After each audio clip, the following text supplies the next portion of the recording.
L'actualité à Nancy et ailleurs. Chers auditeurs, préparez-vous à une soirée exceptionnelle. Le Gros Clou revient le 28 juin 2024 à 20h pétante. Venez découvrir les meilleurs humoristes de la scène, prêts à vous faire rire aux éclats avec leurs sketchs hilarants et leurs numéros de stand-up inédits. Ne manquez pas cette opportunité unique de rire. À cette occasion, nous avons l'honneur d'accueillir avec Lynn. Bonjour. François Barthélémy. Bonjour. Comment allez-vous ? Très bien, je suis content d'être avec vous là. Qu'est-ce que le Gros Clou ? Alors on va expliquer déjà en reprenant un peu la genèse du Gros Clou. Le Gros Clou, il est né par le Close Up, qui est, on va dire peut-être le petit clou. On était dans un bar, on est en 2013. Ce bar Place des Vosges s'est appelé le Clou du spectacle et on y a créé le Close Up parce que c'était la période de la création des scènes un peu de stand-up en France. C'est un peu l'évolution dont Jamel Debbouze était au départ. C'est-à-dire qu'il a amené par son comédie club la possibilité à des jeunes humoristes de se produire avec un sketch de 8-10 minutes. Bon, on s'est dit on va faire pareil à Nancy, nous. Alors, on n'est pas si loin de Paris, donc on peut le faire aussi. Et le Close Up est né comme ça dans un petit bar, 30 personnes. Ça fonctionnait. On est passé dans une salle un petit peu plus grosse, qui est à la MJC Pichon, qui est juste à côté, une salle de spectacle de 170 places. Et on s'est dit, mais comment on va amener le public du bar dans dans cette salle de spectacle de la MJC Pichon ? Parce que c'est pas du tout le même lieu. Bien, on va essayer de garder le concept qu'on avait dans le bar, c'est-à-dire on faisait manger les gens, ils buvaient un coup, puis regardaient un humoriste, et puis votaient pour leur préféré du soir. Bon, on va faire la même chose avec plusieurs amis, qui étaient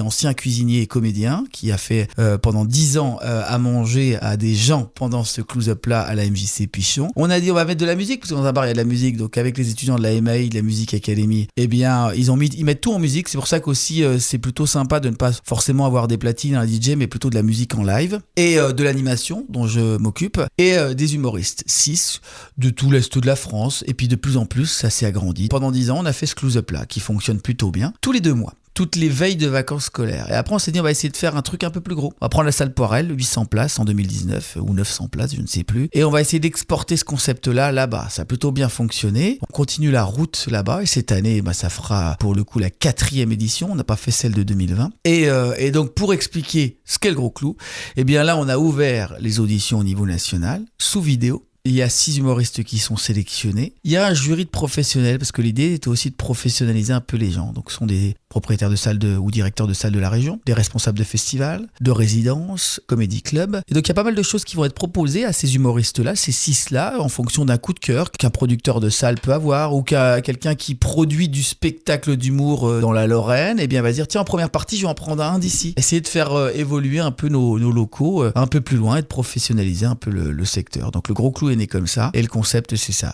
Un jury de professionnels, le public, il y aura un prix du public, des musiciens sur scène, des humoristes sur scène, de l'animation, et puis une grosse soirée. Est-ce que pour vous, le Gros Clou a gagné en popularité ces dernières années ? En fait, on a fait ça avant le Covid. C'était salle comble, les gens venaient plus facilement dans les salles. Et de toute façon, depuis cette phase-là, c'est un peu plus compliqué de remplir les salles. Je pense en popularité parce qu'on en parle le plus. Automatiquement, ça fait 4 ans. Maintenant, je pense qu'il reste encore une bonne marge pour le rendre encore plus populaire. Puis que les gens viennent se déplacer pour simplement voir des gens qui sont pas connus. C'est ça, c'est pas des stars de l'humour. Ce sont des gens dont on fait un travail de local et de proximité. Donc c'est pour faire émerger des talents du coin. Et pas forcément au niveau national et international. Alors certains entament après des carrières, mais par exemple là, il y aura un jury de professionnels. Ce sont des programmateurs des salles du coin. Ce sont des responsables de festivals. Ce sont des directeurs de salles, de résidences. On va leur proposer des choses pour essayer de se professionnaliser. Quel type de public est attendu à l'événement ? Parce que j'imagine qu'il faut des gens qui rient facilement. C'est pas facile de rire facilement, parce qu'en fait, on fait rire ou on fait pas rire. Non, mais c'est vrai, c'est naturel, on se force pas. Alors moi, je fais l'animation du truc, donc j'essaye de les forcer un petit peu à rire. Mais on a un public large. Un peu, le public de salle de spectacle n'est pas le même public que de comédie club de bar. Le comédie club dans les bars, il est plus jeune. À peu près votre âge, même c'est jeune, mais on va dire jusqu'à 20-25 ans. Et après, dans les salles de spectacle, parfois, il est plus âgé. Pourquoi ? Je sais pas, parce que la salle, ça imprime quelque chose de plus sérieux, peut-être. Mais en tout cas, oui, un public nombreux est juste déjà cool et curieux de voir des gens qui ne connaissent pas essayer de faire des blagues, parce que c'est déjà difficile. Quand on n'est pas connu, de monter sur scène et de faire des blagues et de se taper un four derrière, c'est pas toujours évident, quoi. Il y a sûrement des blagues qui sont un peu trop osées pour des plus jeunes, donc il y a une restriction sélection d'âge? Ouais, alors je pense qu'après, quand on a moins de 12 ans, 11 ans, 10 ans dans une salle de spectacle, c'est parfois un peu compliqué. C'est de l'humour un peu plus adulte. Parfois, par contre, il y a de plus en plus de jeunes humoristes de 15, 16 ou 17 ans. Moi, j'en ai mis plein sur scène, pour le coup, qui sont passionnés d'autres humoristes plus grands et qui ont envie d'essayer. Eux, ils font des blagues d'ados, de leur niveau.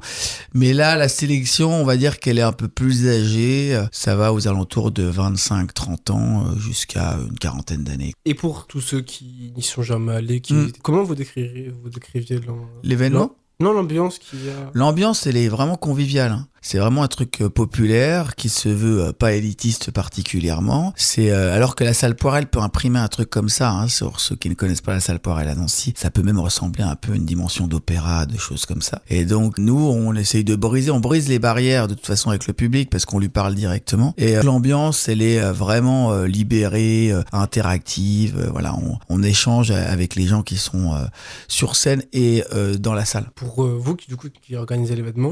C'est quoi les obstacles dérangeants, on va dire? Ici, c'est ça l'obstacle dérangeant, c'est que qui va voir en spectacle des gens qui ne connaissent pas, hein? Quand on fait un concert, on va voir quelqu'un qu'on connaît. On va voir un humoriste, on va voir des fois quelqu'un qu'on connaît. Là, c'est de venir par curiosité, donc c'est plus difficile à remplir une salle comme la salle Poirel, parce que c'est 800 900 places. Quand on se dit, voilà, on va découvrir des talents. Alors ça, là, pour la salle Poirel, ce sont des gens expérimentés par contre, hein, mais en local. C'est-à-dire que tu les vois peut-être pas, tu les vois peut-être sur les réseaux sociaux, mais à petite échelle, ou tu le vois sur des scènes, mais je le dis bien encore, en local. Donc il faut venir avec de la curiosité, envie de découvrir, avec de la sympathie aussi pour les gens qui font de la scène. Et c'est peut-être ça la plus grosse difficulté, c'est que voilà, ce sont des gens qui ne sont pas connus. Mais par contre, le Gros Clou, c'est un concept général, donc on s'amuse, il y a de la musique, il y a plein d'autres choses aussi en dehors de la scène. Quel impact aura du coup le Gros Clou entier? Est-ce qu'il se fera plus connaître? C'est ça, c'est l'idée, c'est qu'on continue. Parce que moi, j'avais toujours dans l'idée de faire un festival ici. Et un festival comme j'en ai vu dans certaines villes où,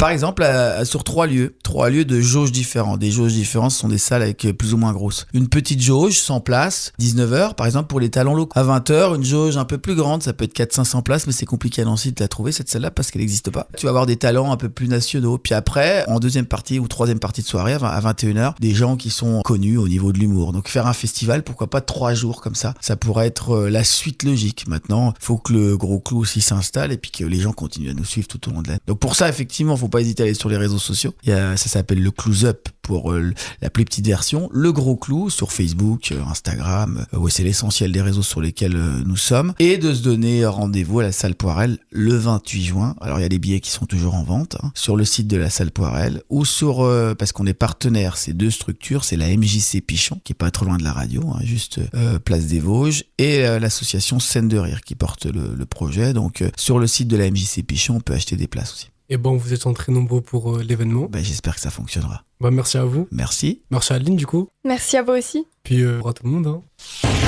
L'actualité à Nancy et ailleurs. C'est sur Fudget. Pour y participer, contactez-nous au 03 83 35 22 62.